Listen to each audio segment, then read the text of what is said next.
Hi, and welcome to Power of 10, a podcast about design operating at many levels, zooming out from thoughtful detail through to organisational transformation, on to changes in society and the world. My name's Andy Polaine. I'm a design and innovation consultant, design leadership coach, educator, and writer. My guest today is making her second appearance on Power of 10. It's Tutti Taygerly. Welcome, Tutti. Thank you, Andy. Excited to be on. Tutti is an executive leadership coach and professional speaker, for those of you who haven't heard her in the last time. She supports CEOs and tech leaders to embrace their unique leadership style to achieve professional impact. She works closely with women, people of colour, and immigrants, and has a particular love for difficult, in air quotes, people. Previously, she was the design leader at design firms, startups, and large companies, including Disney and Facebook. She's written for Business Insider and Fast Company, and she's just written a new book called Make Space to Lead that shows high achievers how to reframe our relationship to work. Tutti, welcome. Thank you. So, the last time we spoke was a while ago, we were just saying, kind of near the beginning of this pandemic, actually. I think it was the beginning of last year, or spring last year. So you've been on quite a personal journey, it seems, in that time. What have you been up to since the last time I spoke? Oh, so much. I think the last time we spoke, I was in the middle of coach training through the Coactive Institute.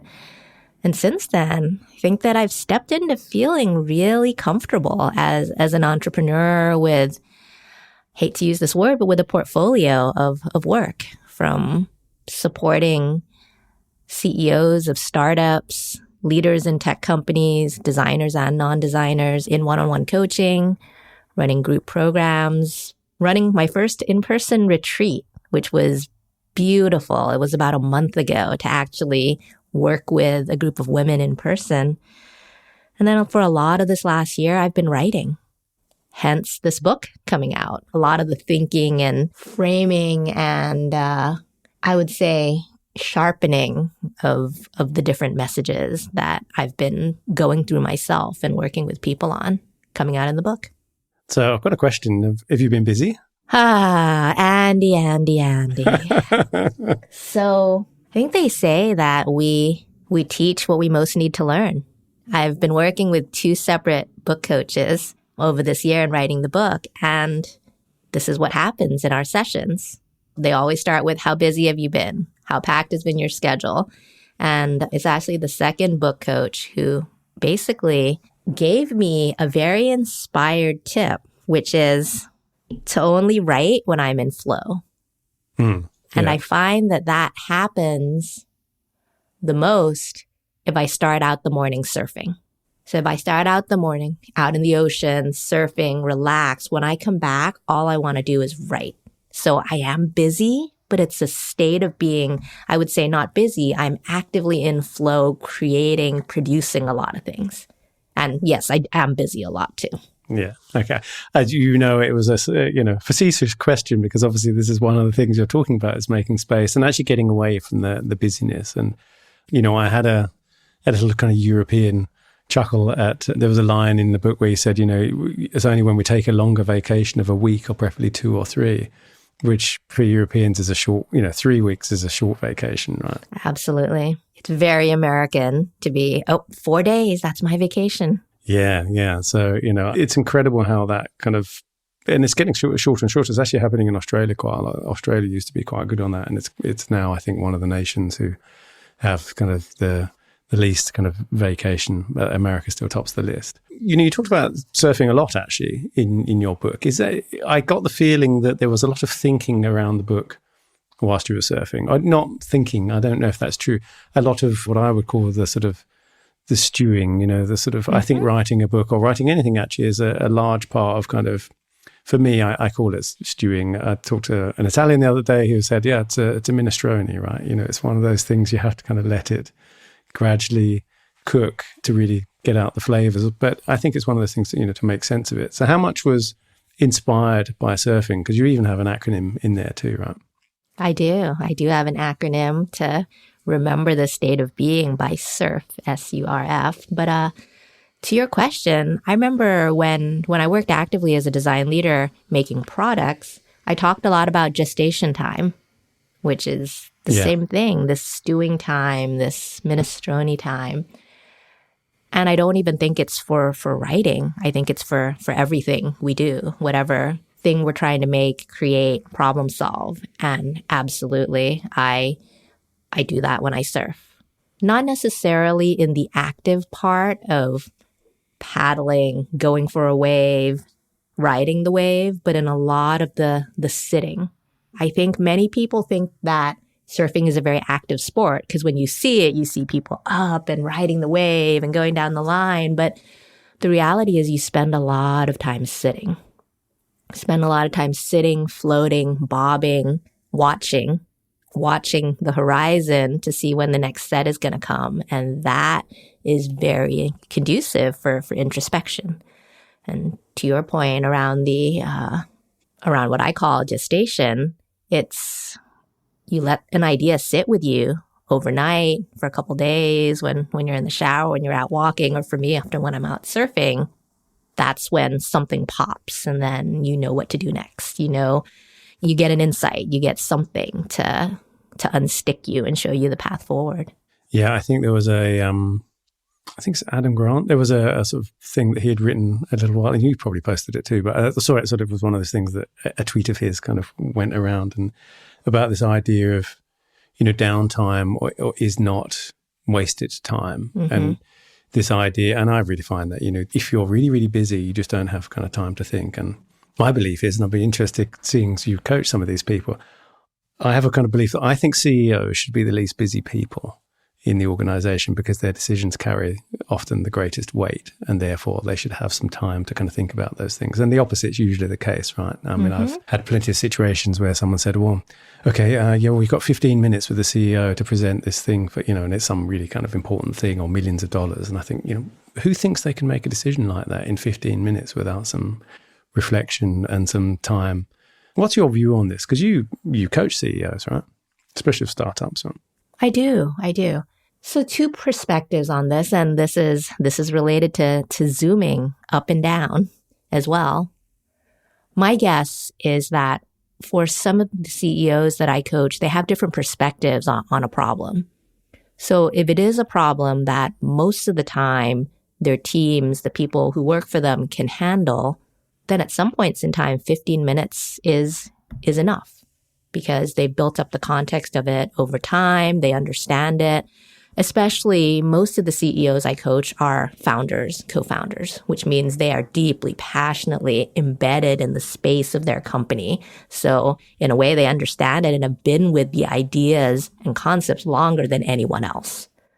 So with that, I'd say for some of these more zoomed down decisions, 15 minutes, I think, is enough.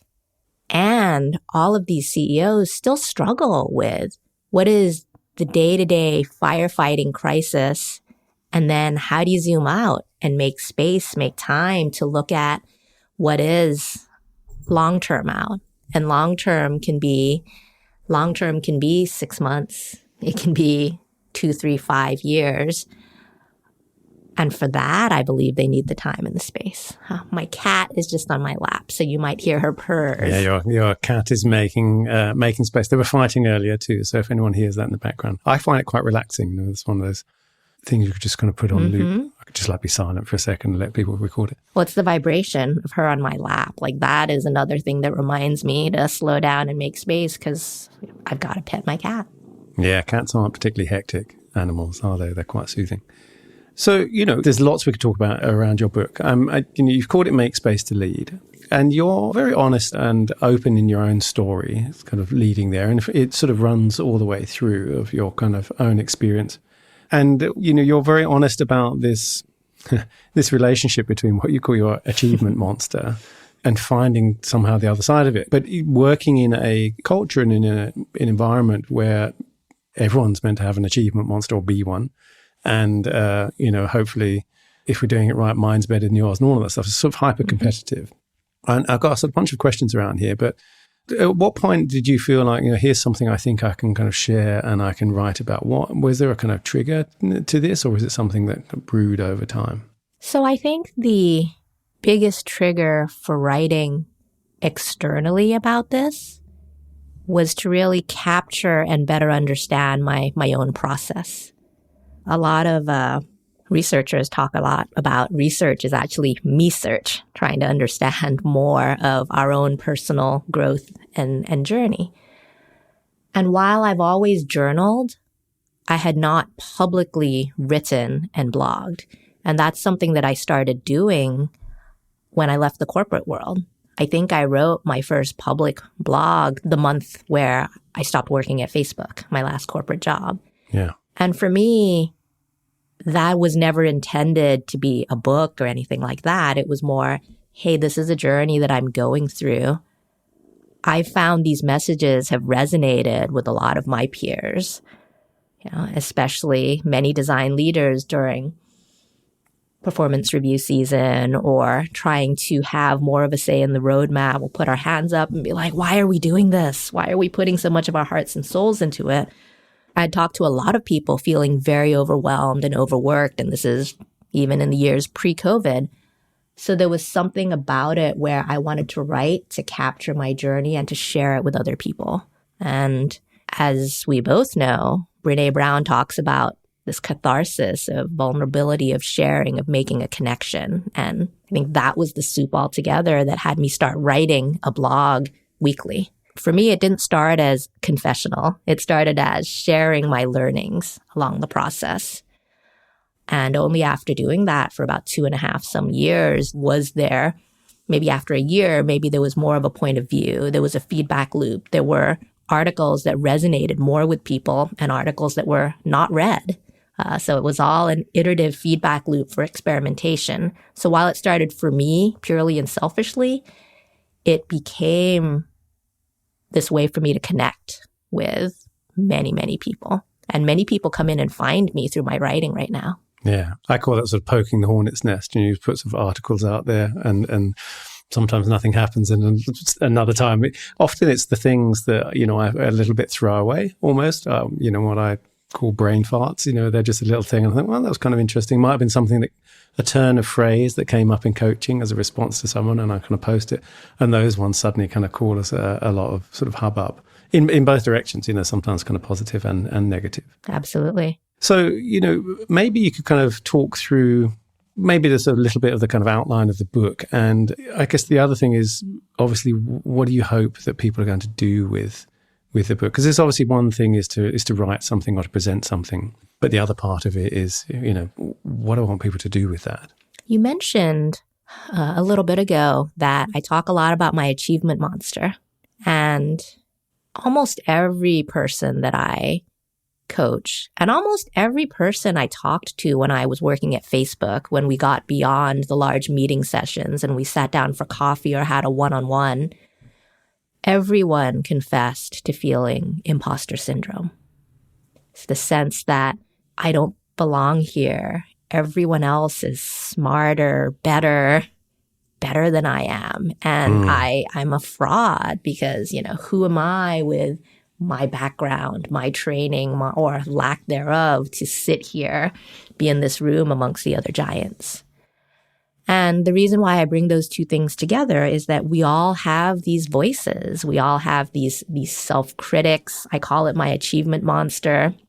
One of my mentors and teachers, Shazad Shamin, calls it a saboteur or a judge that really tells us these voices that say that we're not doing it right. We're not good enough. We're messing up. We don't belong.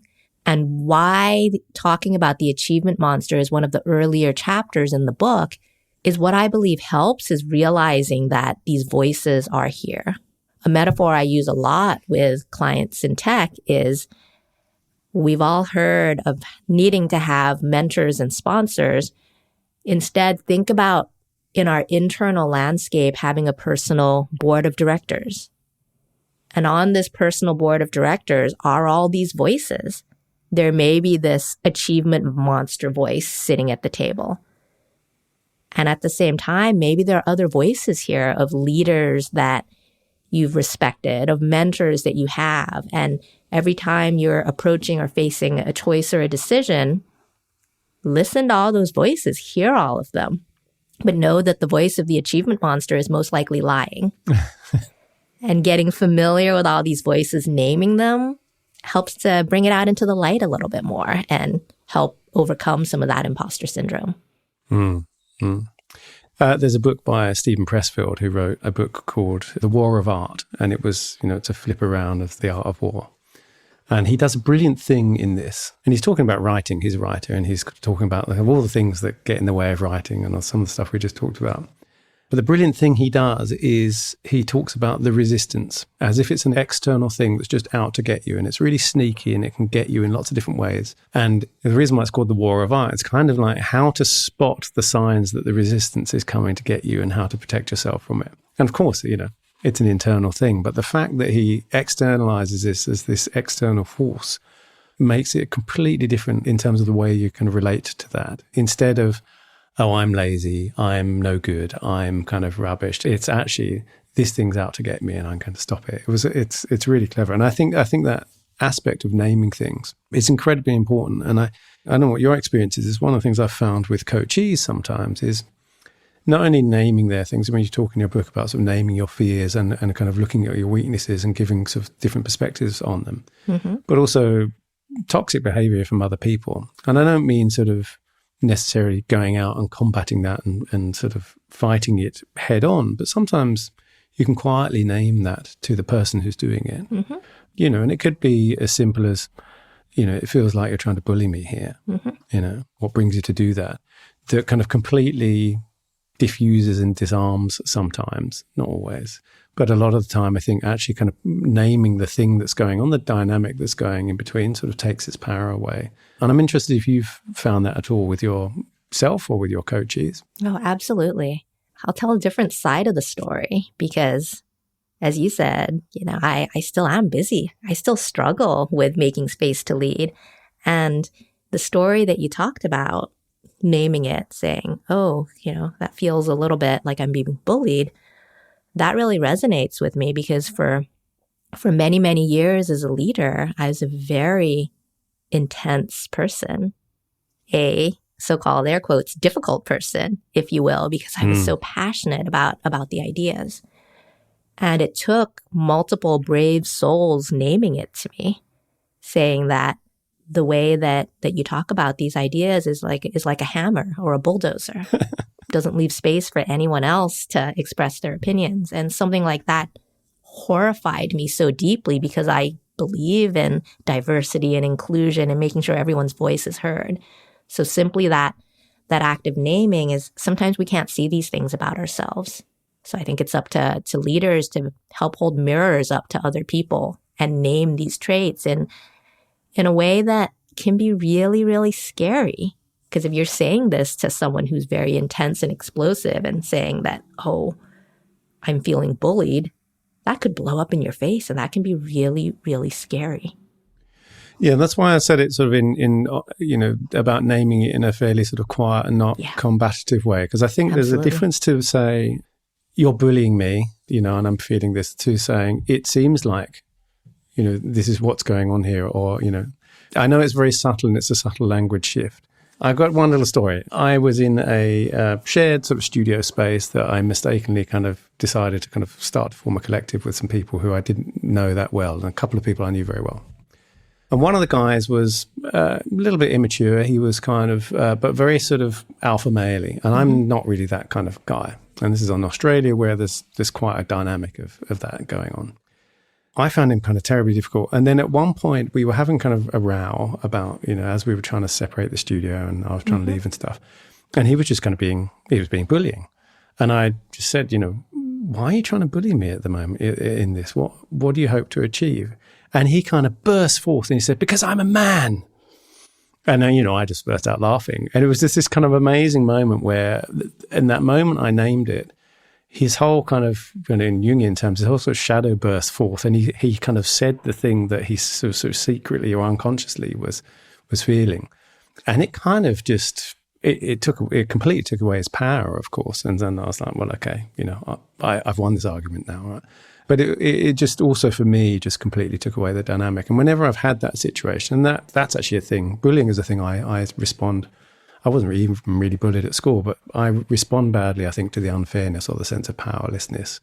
And I think, most people do. Yeah. And I found actually one of those things of kind of naming it in quite a kind of even way really helps. And I feel like a lot of what you're talking about in the book is really going inside and naming those things for yourself. And you are simultaneously sort of reducing the power of some things and increasing the power of the more positive things. Absolutely. And it's sometimes a bit counterintuitive, right? Like the thing about, talk about the thing where you talk about, there's a really, really nice activity about sort of taking different perspectives on your weaknesses. Mm-hmm.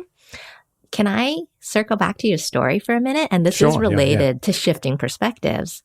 There's the naming of your story with the gentleman you shared the space with and the studio with. But the other part is that when you actually name something and get something out of the open, it can be really funny. As you said, you burst out in laughter. Yeah. I mean, some of our most tragic, highly emotional moments are extremely funny. Yeah. They shouldn't be, but they are. And having something be comic, ridiculous, completely outlandish also breaks the emotion and breaks the tension and allows different perspectives to come in. And one of the things that I've done a lot is I've been trained in improv. Yeah. Yeah, you talk about that a bit in the book. Yeah. And doing something outlandish, saying yes and in a brainstorm. Yeah. Yes, and we will bring my pet mouse into this particular design exercise and think about what my pet mouse might do with this concept or whatever else ridiculous thing. And pulling that back to the question you were asking, laughter, humor, outlandishness, that's one way of providing another different perspective. Yeah. And the problem is we get so stuck into the fact that these are my strengths and these are my weaknesses. One of the women that I was coaching was a very quiet leader. And she was convinced that it held her back. She was given feedback that this was a very outspoken company. She needed to express her opinion more forcefully. She needed to be a certain way because quietness was not part of the culture of this company. And so for a very, very long time, she absolutely knew and was stuck that this was a weakness. And this exercise you talk about, this perspective shifting, I worked on it with her because some of her strengths she was very empathetic. She was beloved by her team. She was very caring and supportive. And she was a slower, more contemplative thinker.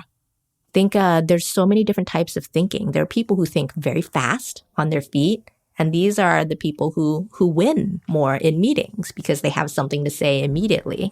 They may be called the bullies in this scenario too, because they may dominate the conversation. And in these scenarios, it can feel that slowing down, not having an immediate response is not a good thing, that this quiet leadership is a weakness.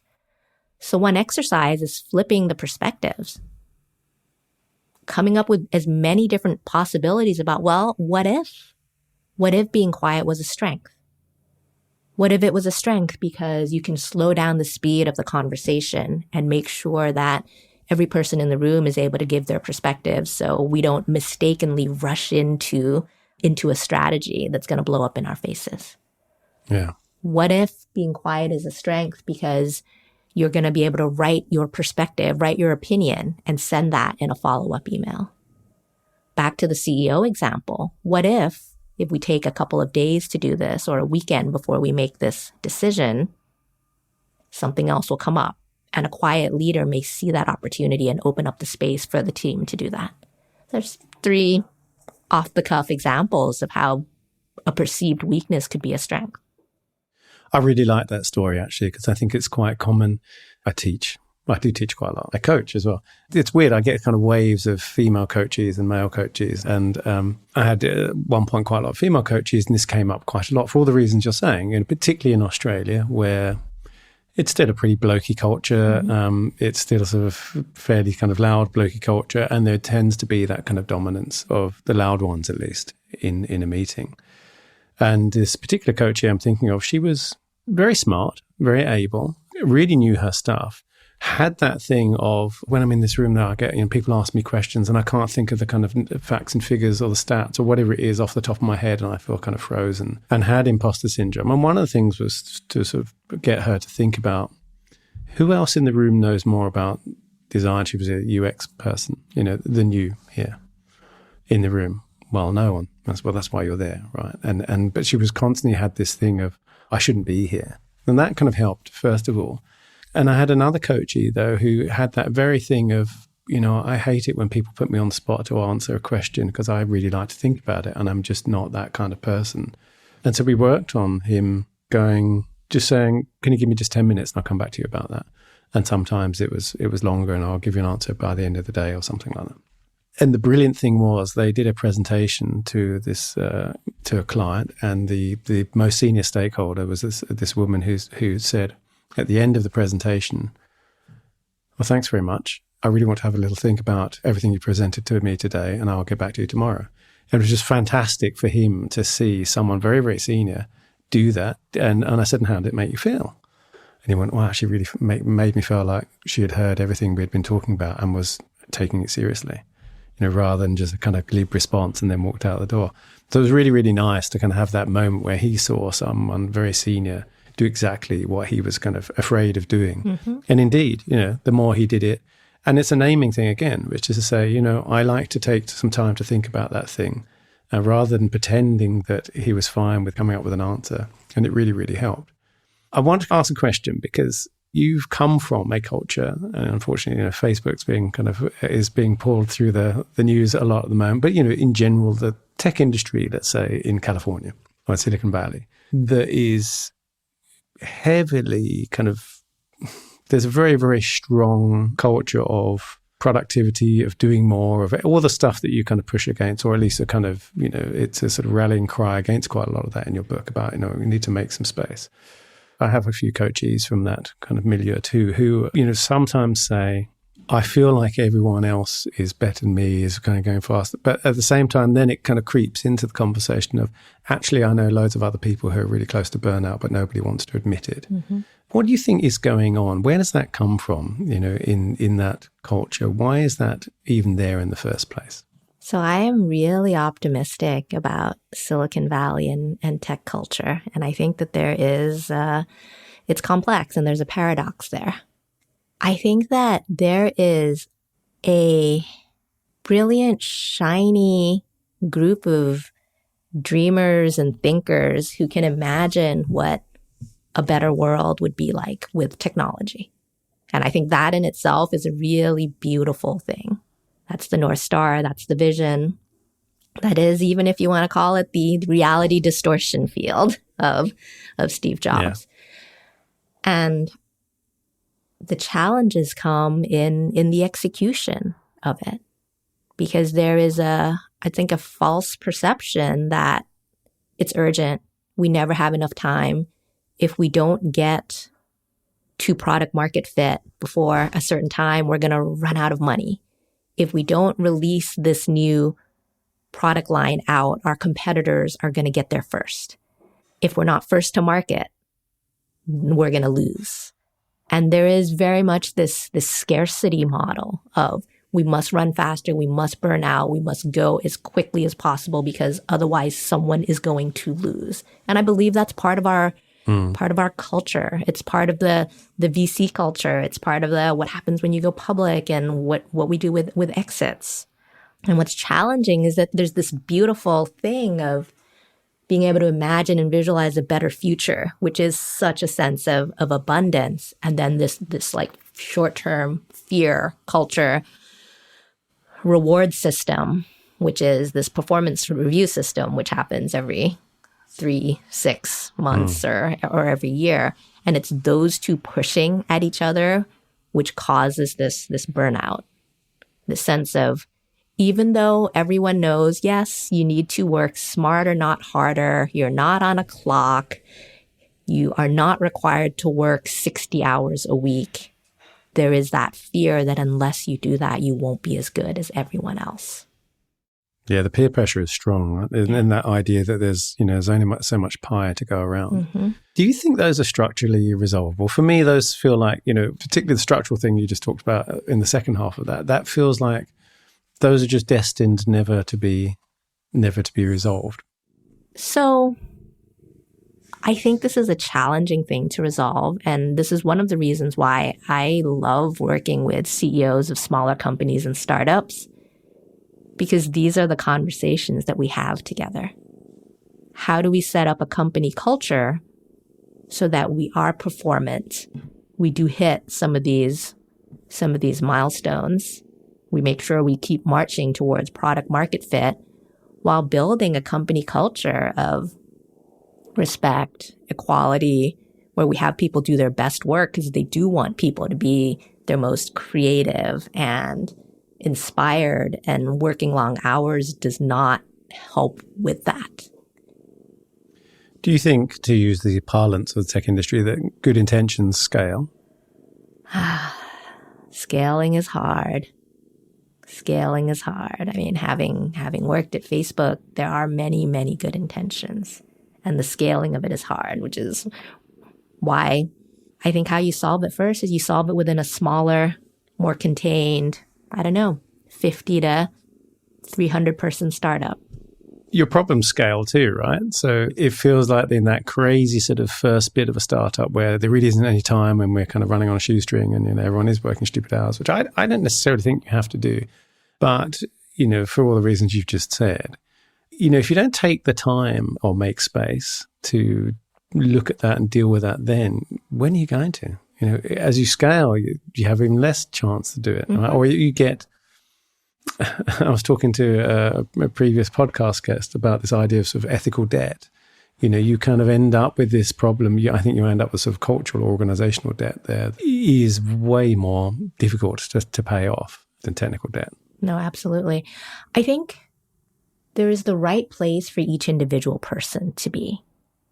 And so a concept that I talk about a lot is force versus flow. Yeah. And I believe that there are periods in your life where if you are energized, if you are feeling alive, feeling excited and passionate about your work, there are periods of time where you can work very, very long hours. I don't believe it's sustainable for months or years. And so it's really about the rhythms, similar to the rhythms of the ocean and the waves. There's going to be times in your life where you can work with that intensity because it continues to fuel and energize you. And then there's going to be periods of time where it suddenly feels, oh, this is too much.